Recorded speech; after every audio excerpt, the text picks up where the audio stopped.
Tonight, you are more tired than you let yourself admit, and the bed waiting for you is not the kind that invites trust.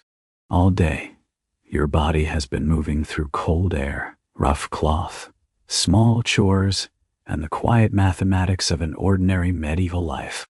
Your hands have carried things, your back has bent, your feet have crossed damp ground and worn boards, and perhaps a patch of frozen mud near the door. You have eaten your supper. You have watched the fire shrink.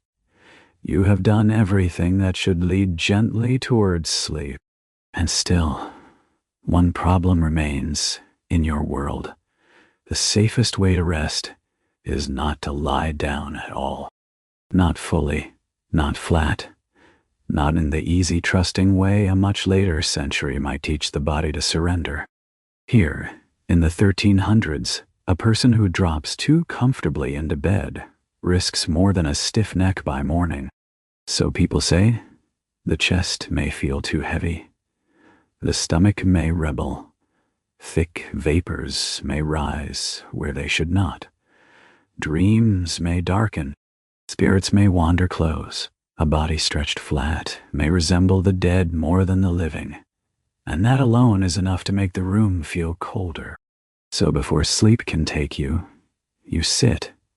You settle at an angle that is neither upright nor relaxed, but something in between. Something learned by repetition rather than instruction. Your shoulders lean against the wooden board behind you. Your lower back searches for support in a place that was never shaped to offer it. Your head rests against a folded cloth that is trying, in its honest, limited way, to behave like a pillow. Beneath you, the mattress gives with a soft, damp rustle. It is filled with straw that smells of old grain, dust, smoke, and the lingering chill of a house that never quite dries out in winter. There is a stem somewhere in it waiting for your hip. There is probably a flea somewhere in it waiting for your ankle. And there is already another sleeper beside you, breathing deeply into the dark as if this arrangement were the most natural thing in the world. Perhaps it is. The room around you is dim enough to soften every edge. The fire has nearly finished speaking. Only a shallow bed of coals remains. Red at the center, black at the rim, pulsing now and then as if the hearth itself were breathing in its sleep. In that weak glow, the room becomes a place of suggestions rather than outlines. A stool by the wall, a hanging cloak, a cup turned upside down to keep mice from nosing inside, a pair of shoes near the door, still carrying the day on their soles.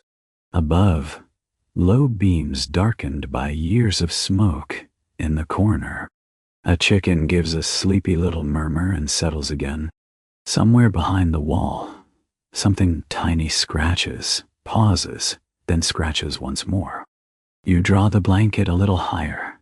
It is wool, thick, rough, practical wool. It catches slightly at the skin of your jaw and holds the day's warmth, only because it refuses to let anything go without a fight. It does not feel soft. It feels loyal. Outside, the wind touches the shutters and moves on. Inside, someone coughs once, turns, and stills. The cat near the foot of the bed has found a pocket of warmth and entered into a private agreement with it. The room is crowded, imperfect, and full of the ordinary sounds of sleeping bodies sharing a small piece of night.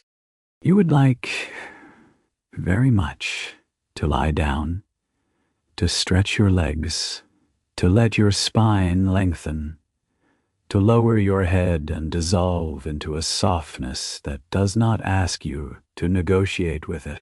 But even if such softness existed here, and in this room it certainly does not, you would not trust it completely.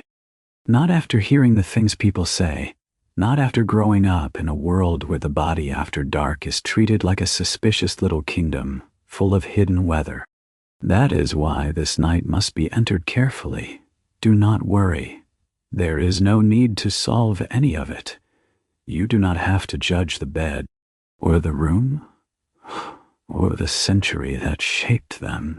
You only have to let the dark explain itself slowly. Let the blanket rest where it rests. Let the embers keep their small red promise. Let the old boards speak in creaks and sighs. The room knows how to carry sleeping people, even when it does so awkwardly. For now, that is enough. You place your hands loosely in your lap and feel the day still inside them. Tiredness sits in your wrists, in your shoulders, in the back of your neck. Your eyelids are heavy, but not yet willing to close. The bed beneath you is too strange by modern standards to become invisible all at once, and yet by the standards of your own time, it is not strange at all.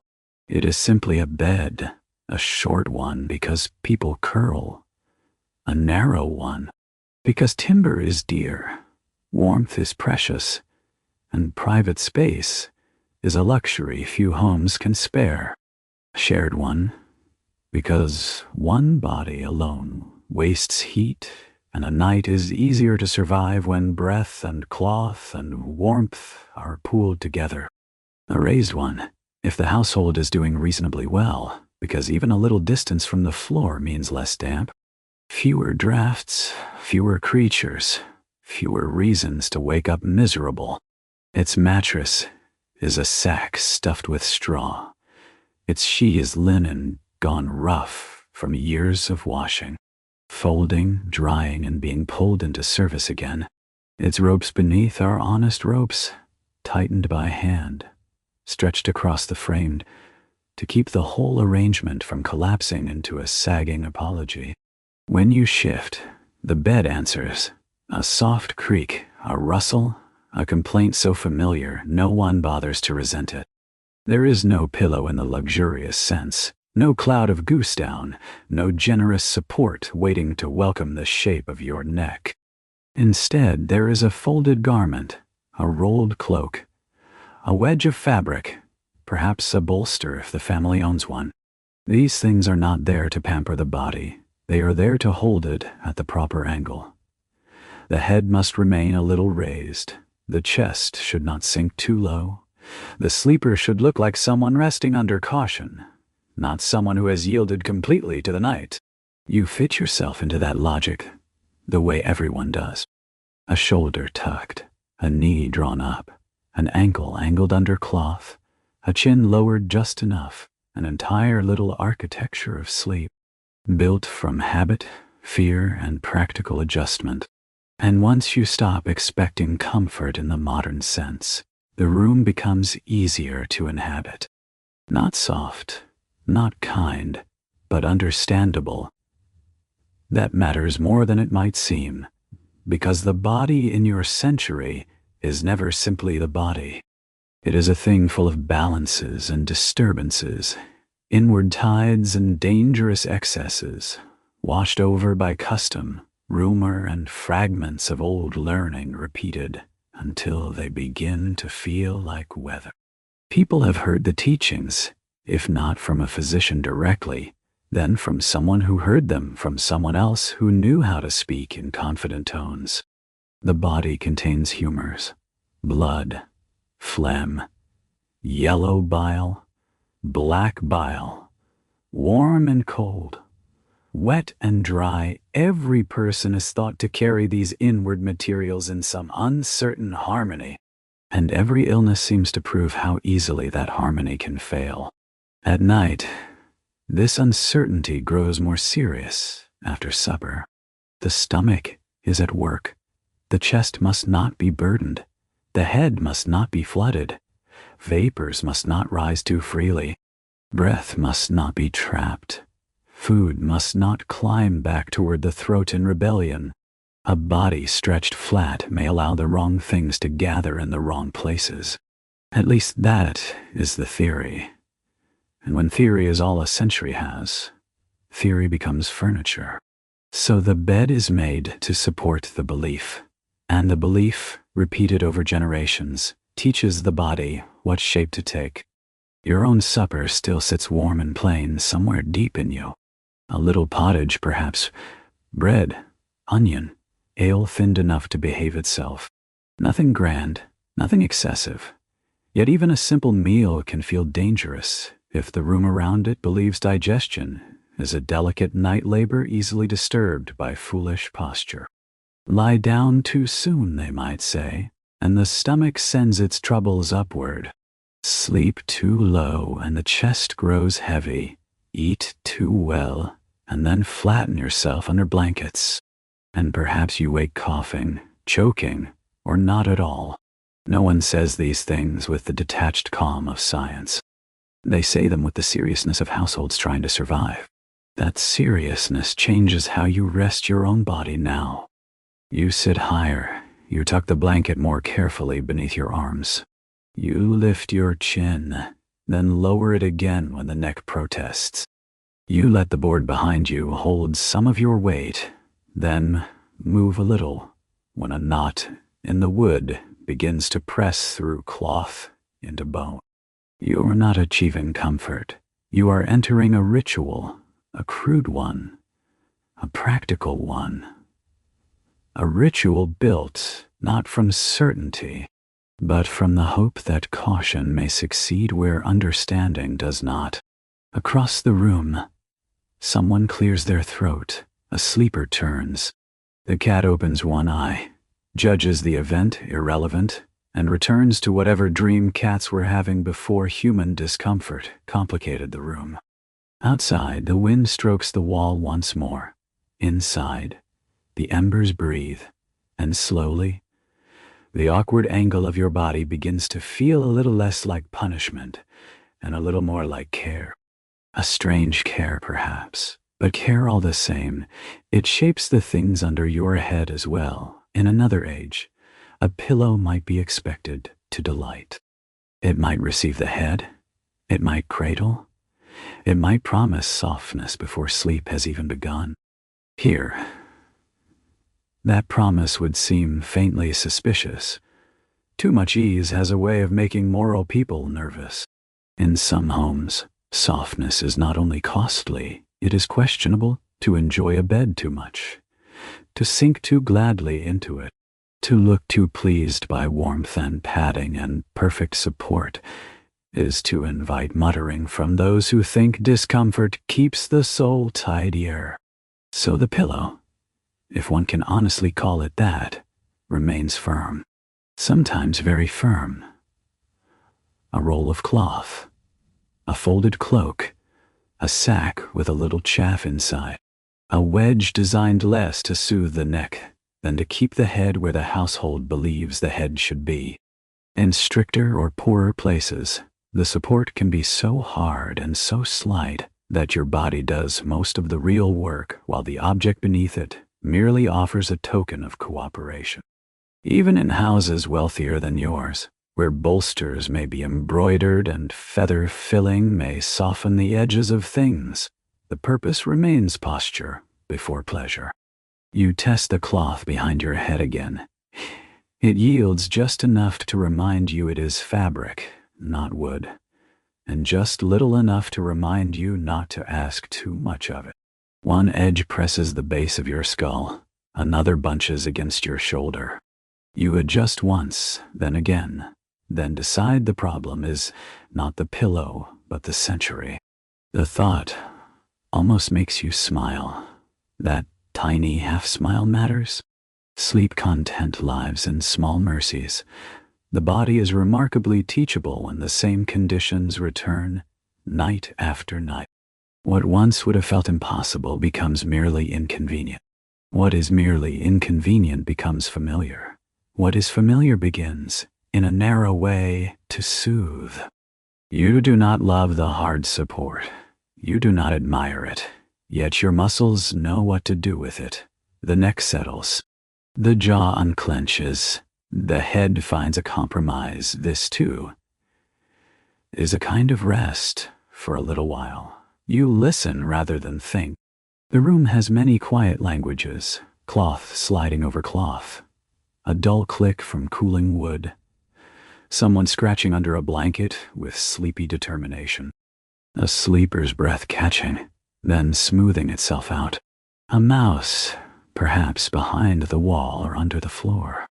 None of these sounds are dramatic. That is their gift. They do not demand attention. They make a nest around it, then something touches your ankle. It is so slight you could almost mistake it for imagination. A thread, a loose straw, a whisker from the cat, but after a moment, there it is again, deliberate this time.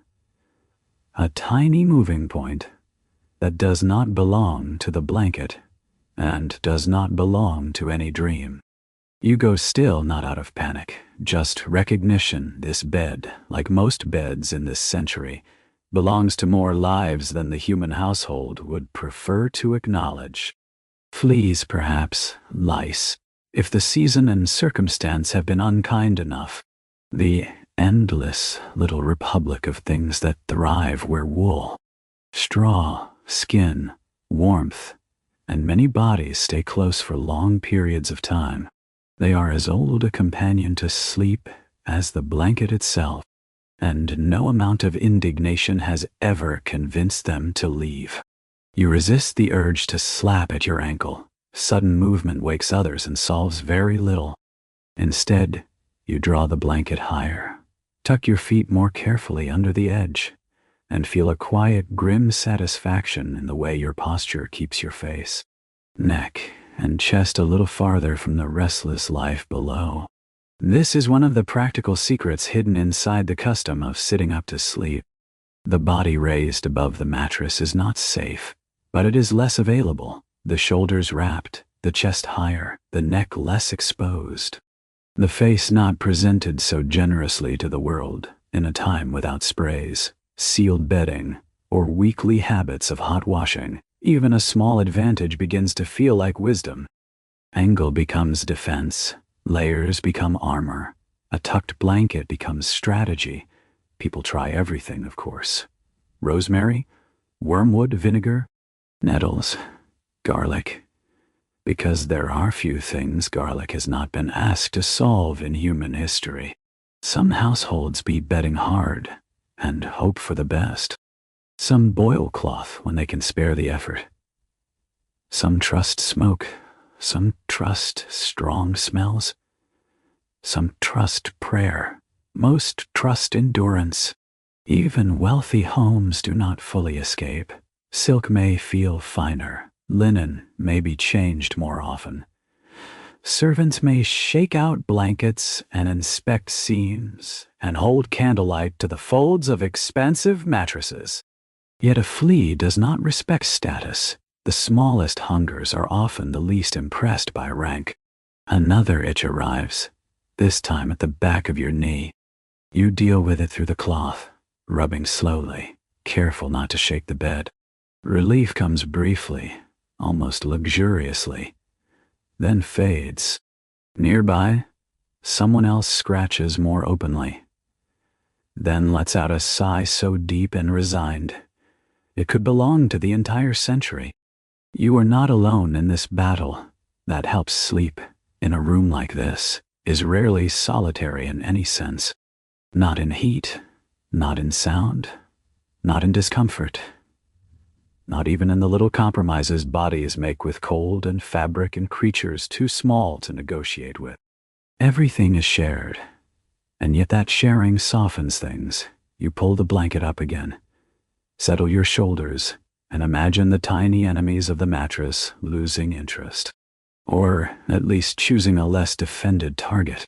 It is not a noble thought. It is, however, a very sleepy one. Besides, insects are not the deepest reason a flat body feels wrong in the dark.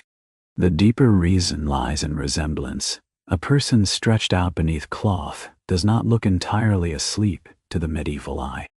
They look arranged. They look still in a way that feels too final. They look a little too much like the dead. That old association enters the room even when no one names it aloud. The dead lie flat. Tomb figures lie flat. Bodies prepared for burial lie flat. Painted saints and carved effigies lie in a posture that asks nothing more of the world. A living sleeper is not eager to borrow that shape if it can be avoided. So the body bends, half-seated, half-curled, a little guarded, a little ready. Children absorb such things early. Sleep like the living. Do not sprawl like a body laid out. Keep some sign of wakefulness in your posture. The wording changes from house to house, but the lesson often survives. The night is full of enough uncertainty without imitating what belongs to the grave. It makes a kind of emotional sense in an age that knows death not as an abstraction, but as a recurring household reality. People die in winter. They die in fever. They die after a cough that lingers too long. They die giving birth. They die during plague years and during perfectly ordinary years. The distance between supper and absence is not theoretical. And when something is that close, symbolism grows heavy. Night prayers rise from the same soil, a hand to the chest, a blessing whispered at the bedside, a small cross touched in the half-light, bread and salt left near the bedpost, iron tucked close.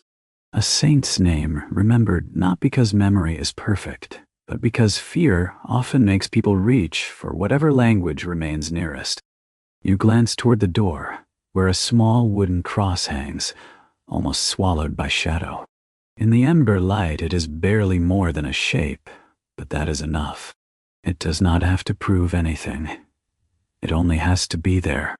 Some people also distrust dreams themselves, especially the heavy, vivid kind that seem to arrive through the chest. A body lying flat, open and undefended, is thought by some to invite such trouble more readily. If the chest is exposed, if the breath grows shallow, if the sleeper sinks too deeply into that corpse-like shape, then what may come closer in the dark? A dream? A spirit? A bad digestion mistaken for something with intentions? It hardly matters. The caution remains the same. Better to stay a little raised. Better to look like someone who might wake at any moment. Better to remain visibly among the living. You lift one knee a little higher and feel the mattress crackle beneath you. Straw in one place, dampness in another. The whole thing is less an object of comfort than a workable invention standing between the body and colder miseries. Which raises a useful question. What is a bed, really, in the 1300s? The answer depends on who is asking and what they can afford. For the wealthy, a bed can be an announcement, carved posts, curtains, feather stuffing, coverlets heavy enough to imply both status and insulation.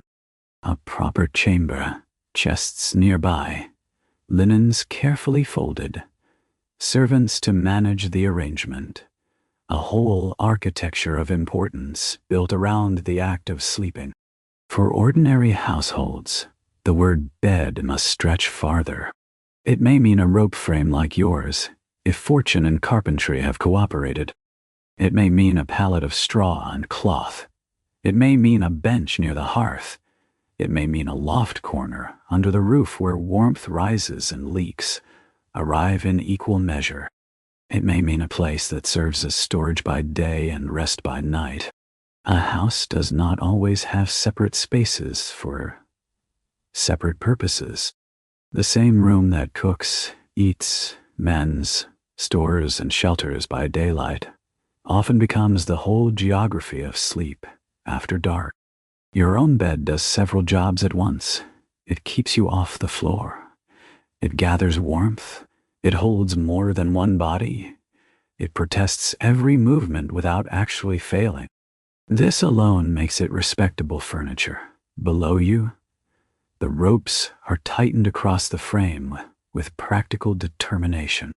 One is loosened slightly on the left, and when the person beside you shifts, the entire structure dips and answers with a long, dry groan. You know that sound well. Every medieval household seems to own some version of it. Beds are always close to becoming something else. A hammock, a sag, A complaint with blankets on top. Still, being raised even this much feels like good fortune. The floor would be worse, colder, damp, closer to drafts, closer to mice, closer to whatever bit of mud the day brought in and the broom failed to persuade back out. Fresh rushes lie there. They are only fresh for a short while. Then they become old rushes, stale smells, crumbs, dust, and hidden lives. Better to be above them if possible. You think of those who sleep by the fire or near the animals, or on the packed earth of houses, smaller than this one. Suddenly your own straw mattress, scratchy and crowded though it may be, acquires a little dignity. The bed shifts, not because you moved, because someone else is getting in. You do what everyone does. You make space without making theater of it. A little lift of the elbow, a small adjustment of the knee, a pause while another body folds itself into whatever shape the night still has room for. Wool brushes wool, a foot catches the frame. Someone mutters what may once have been an apology. Then the mattress accepts one more sleeper with a tired rustle. You do not need to know exactly who it is. A cousin, a younger sibling, a visitor delayed by weather, a neighbor too cold to refuse. In the dark, people become warmth first and identity second. This is how sleep works in much of your world. It is shared. Not occasionally, not reluctantly, habitually. Families share beds. Servants share spaces. Travelers at inns share blankets and mattresses with strangers because the night is not in the business of preserving modern boundaries. If there is room, it will be used. If there is warmth, it will be divided. If there is one bed and several tired bodies, then the bed belongs to the household before it belongs to any individual sleeper. The newcomer beside you brings both cold and heat, cold from crossing the room. Heat stored under wool from the place they left behind. Their shoulder brushes yours. Their breath slips under the blanket and stays there. A later age might call this intolerable. Yours calls it winter. There is awkwardness sometimes. Yes, an elbow where no elbow should be. A shared blanket pulled too far in the wrong direction. Snoring. Onion breath. A foot in the ribs. A whispered complaint quickly swallowed because no one wishes to wake the entire arrangement. Yet, there is also comfort that cannot be bought any other way. Human bodies make excellent little hearths. The warmth of another shoulder can keep a night from becoming cruel. The rhythm of other breathing makes the room feel held together. In some houses, this crowded hour before sleep fills with murmured stories. A foolish saint, a clever wife, a wolf seen near the field. A tale repeated so often its details change, according to who is warm enough to remember them. In others, there is only the low shared silence of tired people entering sleep together. Tonight your room chooses silence. That silence is not empty. It is made of settling. Someone turns. Someone sighs. The cat resettles near the foot of the bed. The new arrival beside you pulls the blanket an inch too far, then gives half of it back. The bed accepts all of this with the weary patience of old wood. And little by little, what would feel suffocating in solitude begins to feel almost protective in company. That is one of the quiet truths of medieval sleep. Discomfort shared can start to resemble safety. You remain sitting partly upright, not only because physicians, priests, and grandmothers mistrust the flat body, but because close quarters reward compactness. Gather yourself, and there is room for everyone. Sprawl and you become a nuisance. Slide too low and another person's knee finds your side. Keep your shape contained, and the night can hold you all with less argument. You draw your feet in a little, brace your back against the board, and let the slow, honest warmth of other bodies do its work. This matters most as the cold deepens. The great ruler of many medieval nights is not fear, though fear certainly contributes. It is not superstition, though superstition makes itself useful. It is cold, plain old persistent cold, entering through cracks, crouching in corners, settling in stone, living inside timber, testing every blanket and seam, and habit a household can gather against it. The walls are not sealed. The roof is not perfect. The shutters keep out only what they can. The fire cannot be fed forever because tomorrow's wood has to survive as well. Heat is always part of a larger household negotiation. So people wear their day into the bed. You still have your tunic on, perhaps another layer over it. Your legs are wrapped. Your socks, if they can be called socks, are doing their best. A wool cap guards the ears. A hood may come up if the room grows mean enough. Sleeves are tucked tight. Hands disappear into folds of cloth. The face may be partly covered, not from modesty alone, but because breathing through warmed fabric feels kinder than taking the whole night directly into the lungs. None of this is decorative. It is survival dressed as routine. Upright sleeping helps here too. A body bent inward loses less heat than one flung open to the air. Knees close to the chest, shoulders wrapped, blanket tucked high.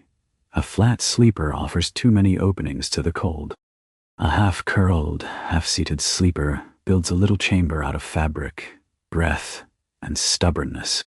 Sometimes a stone or brick is warmed by the fire and wrapped in cloth before being tucked near the feet. For a short blessed while it feels like grace itself. Sometimes a dog is invited into the arrangement with no debate at all. Moral principles are always quieter when toes go numb. Sometimes a cat, without consulting anyone, simply takes up position against a shin and becomes the most useful creature in the house. You think that may be happening now. A compact warmth near your lower leg. A soft shifting weight, a small life offering practical theology. No sermon could improve on it. The cold changes even the music of the room. Breathing sounds sharper. Blankets rasp more stiffly. Sleepers huddle inward and speak less because opening the mouth means losing warmth. The embers in the hearth, though nearly spent, begin to look noble in the dark. Little red witnesses, little patient stars below eye level. You watch them until your thoughts slow. This is where the story must become gentler. Not because the room has improved. It has not. The straw still pricks. The blanket still scratches. The cold still waits at every edge. And yet fatigue begins to soften the whole arrangement. The body no longer demands perfection. It asks only for enough heat, enough angle, enough cloth, enough time before dawn. This is the middle music of sleep content, where discomfort loses its sharpness and turns into texture. Somewhere else, in a bed much grander than yours, another sleeper is making a version of the same bargain. Imagine it.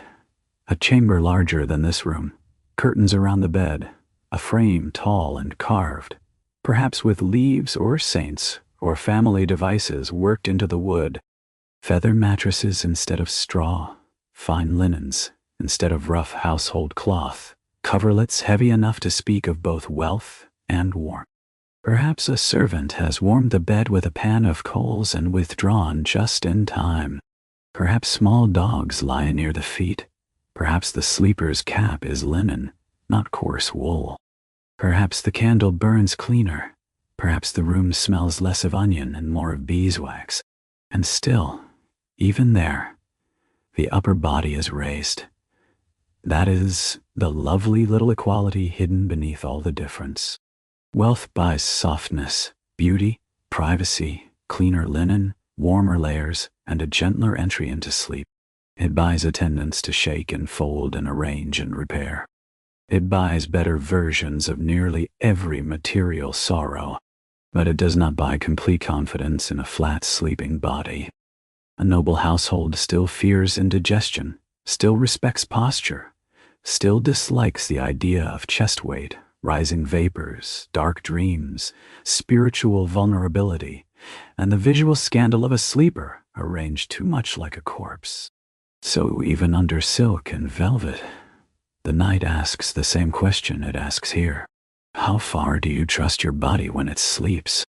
The answer, across class and comfort, is rarely very far.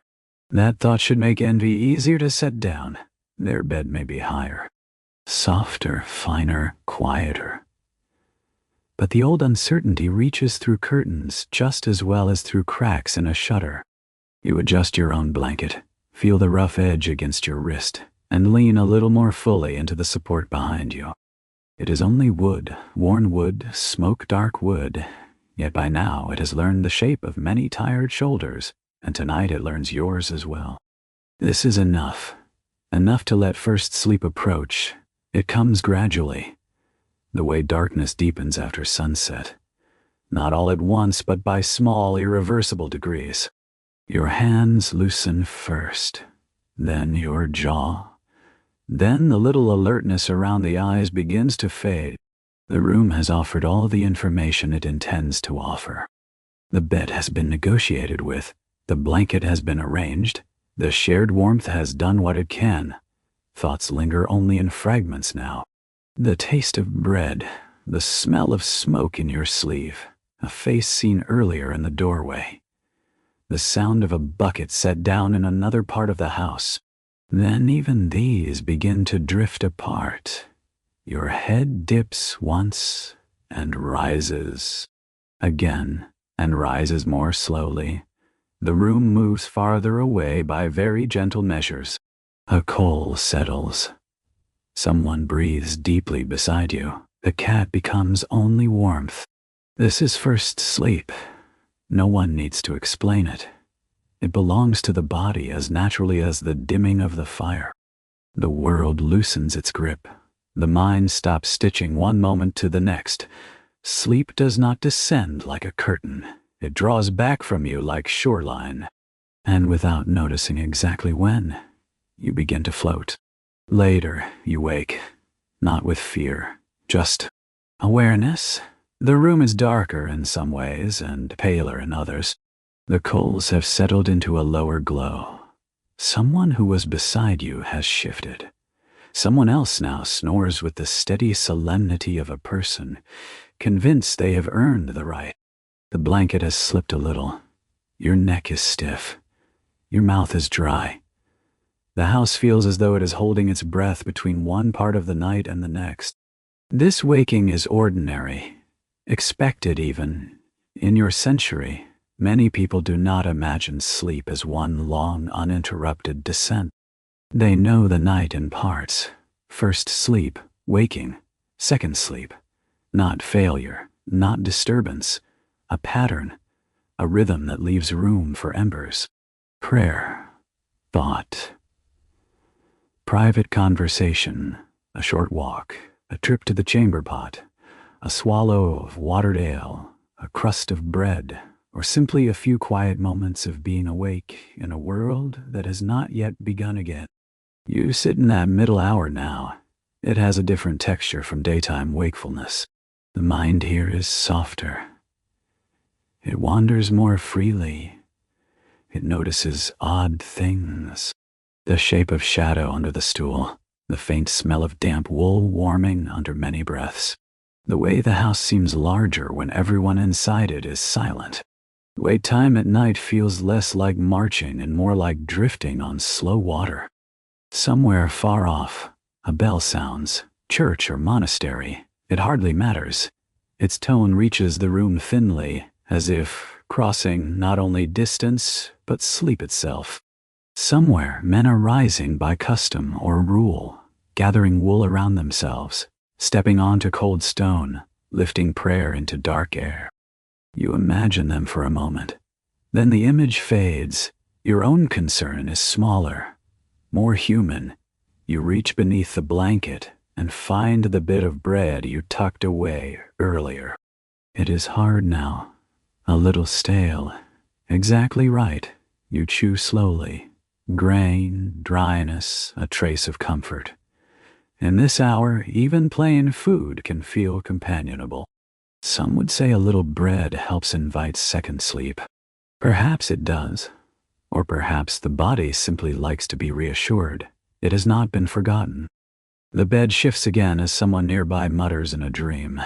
The words make no sense, which is comforting in its own way. Dream language should remain dream language. Another sleeper rolls and sends a patient complaint through the wooden frame. A child somewhere in the room lets out one soft sigh and returns to silence. You consider briefly whether to leave the bed. Your bladder suggests it might be wise. The cold argues persuasively against it. Outside the blanket is the room. Beyond the room may be the yard, the privy, the stars, the insult of frozen ground under sleepy feet. Even the path to a chamber pot has its own hazards when several bodies and one cat are distributed unpredictably in darkness. For now, you remain where you are. That decision feels both lazy and profound. Instead, you adjust in little ways. A fold of blanket tucked between the knees. A hand hidden deeper in cloth. A slow roll of the shoulders. A shift of the head against its firm, inadequate support. These movements are tiny, but they have the dignity of ritual. They say, I am still here. I am still making this work. I am still part of the night's long arrangement in this middle hour. Stories thinly draped over the culture return more easily as well. A shape in the corner might be only a cloak, but the mind at midnight is willing to grant it a little mystery. A sound in the rafters might be a mouse, but perhaps not only a mouse. A dream might be nothing, or a warning, or a memory, or indigestion dressed as revelation. At this hour, the boundaries between explanation and story become friendlier with one another. You do not push too far into such thoughts. Sleep content should not become sharp. So you return, gently, to the safe things. The blanket around your shoulders. The warmth beside you. The tiny patient red glow of the coals. The cat somewhere near your feet. The old boards beneath the bed doing their quiet work. The house, imperfect but holding. That is enough to invite second sleep. It does not arrive dramatically. It returns the way a familiar animal returns. Quietly, as if it had never truly gone. Your eyelids grow heavy. Your thoughts lose their edges. The room begins once more to release you from the responsibility of paying attention. Some say the sleep after midnight runs deeper. Some say dreams near dawn speak more clearly. Some say the soul wanders differently in these hours. Perhaps. But for now, all you feel is the body sinking toward rest again, this time with a softer willingness, as if it has accepted the century's strange terms and agreed to stop arguing. Then, just as you are slipping below thought, you feel it. A weight on the chest, not heavy enough to bruise, only heavy enough to persuade. Your breathing shortens. Your arms refuse to obey. The room is present and far away at the same time. The sleeper beside you continues breathing with scandalous normality. The coals remain where they are. The blanket still covers you. Everything is unchanged, and yet something in the moment insists that you are not alone. This is how the old stories enter. The mare, a night visitor, a pressing thing. A spirit blamed for the terrifying stillness between sleep and waking when breath feels borrowed and movement withdrawn. Different regions give it different forms, different names, different habits. But the experience underneath the story is the same enough to travel well. Pressure, stillness, fear, the utter conviction that something other than your own body is responsible. No wonder the tale survives. The half-wakened mind is easy to persuade. The room is dark. The chest is tight. Speech will not come. A century already full of spirits, omens, prayers, and bodily uncertainties does not need much encouragement to place a shape upon the feeling. Perhaps it slipped through the shutter crack. Perhaps it favors those who slept too low, prayed too little, ate too late, or opened themselves too widely to the dark. Perhaps it is faceless. Perhaps it is merely patient. You try to move. Nothing. You try to speak. Nothing. The moment holds you. Then, very gently, you remember not the fear, but the answer your culture keeps ready for fear. A prayer fragment, a saint's name, a little inward rhythm of words learned young enough that they still remain when clearer thought has not yet returned. You say it silently because silence is all you currently own. Once, twice, you count a breath, if it can be called a breath, and slowly the pressure loosens. No thunder, no struggle, no dramatic retreat, only the body giving you back to yourself by degrees. The chest opens a little more. The hands answer. The room reassembles into its ordinary humble truths. Wood, wool, embers, a sleeping household, a cat, a rough bed. Nothing supernatural left behind except the memory of how convincing the fear had been. It is enough. Enough to understand why people trust charms and prayers and posture. Enough to understand why a raised chest feels wiser than a flat one. Enough to understand why no household wants to give the dark more power than custom already has. And yet even this passes. Fatigue is stronger than dread when dawn is still some distance away. Your pulse slows, your hands warm again beneath the blanket. The bed remains unpleasant in all the old familiar ways, which is oddly reassuring. The mare, if mare it was, has taken nothing except a little certainty, and certainty was never abundant here in the first place. So the room is allowed to become gentle again. You sit a little higher. Then not quite so high, your chin lowers, your thoughts loosen, and the last stretch of the night carries you quietly onward. When you wake again, the darkness has thinned, not vanished, only softened. Gray light slips through the shutter cracks and narrow diluted lines. The room begins to return to itself. The stool by the wall becomes a stool again. The hanging cloak resumes being a cloak. The little turned cup by the hearth, the cat, the boards, the mound of blankets and people and limbs that looked mysterious in the night and now looks merely human. Morning reveals the sleeping household with an honesty darkness spares. A foot where it should not be, a hand tucked under someone else's blanket. Child almost sideways. An older body folded into a posture no saint in a painting would ever choose. A cousin borrowing your cloak as if history had personally assigned it to them. And one cat stretched with insulting freedom across the warmest available place, as if the whole architecture of medieval sleep had been designed for its convenience.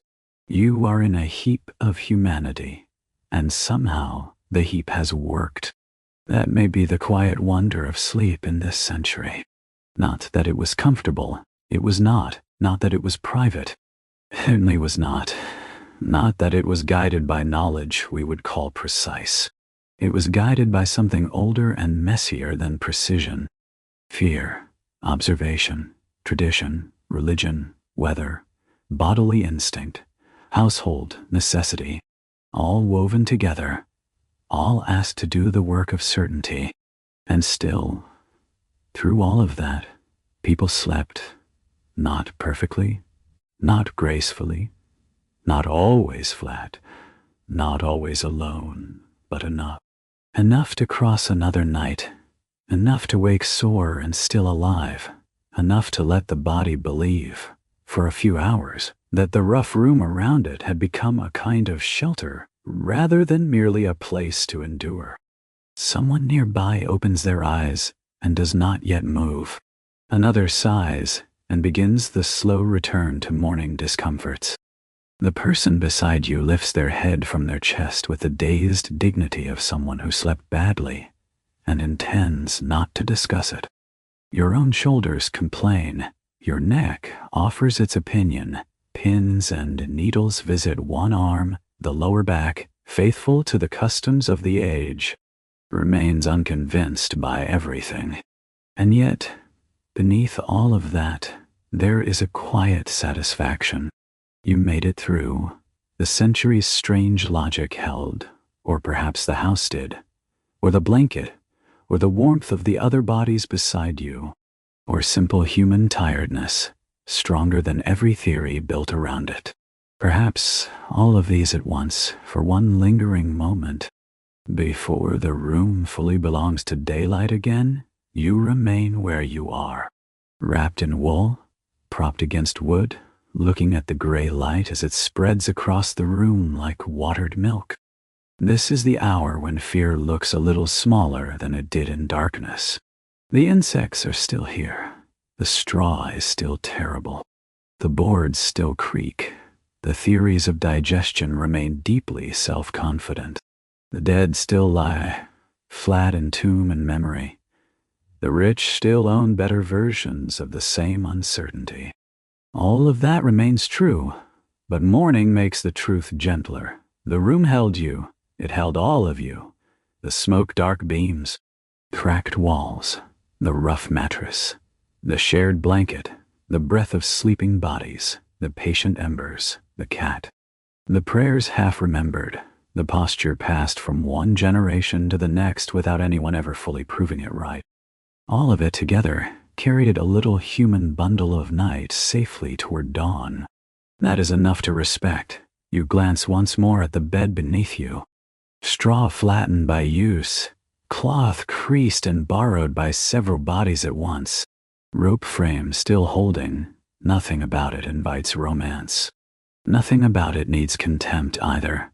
Later centuries may be tempted to misunderstand nights like this, to imagine the past as only misery, all discomfort and ignorance, or to imagine it as quaint.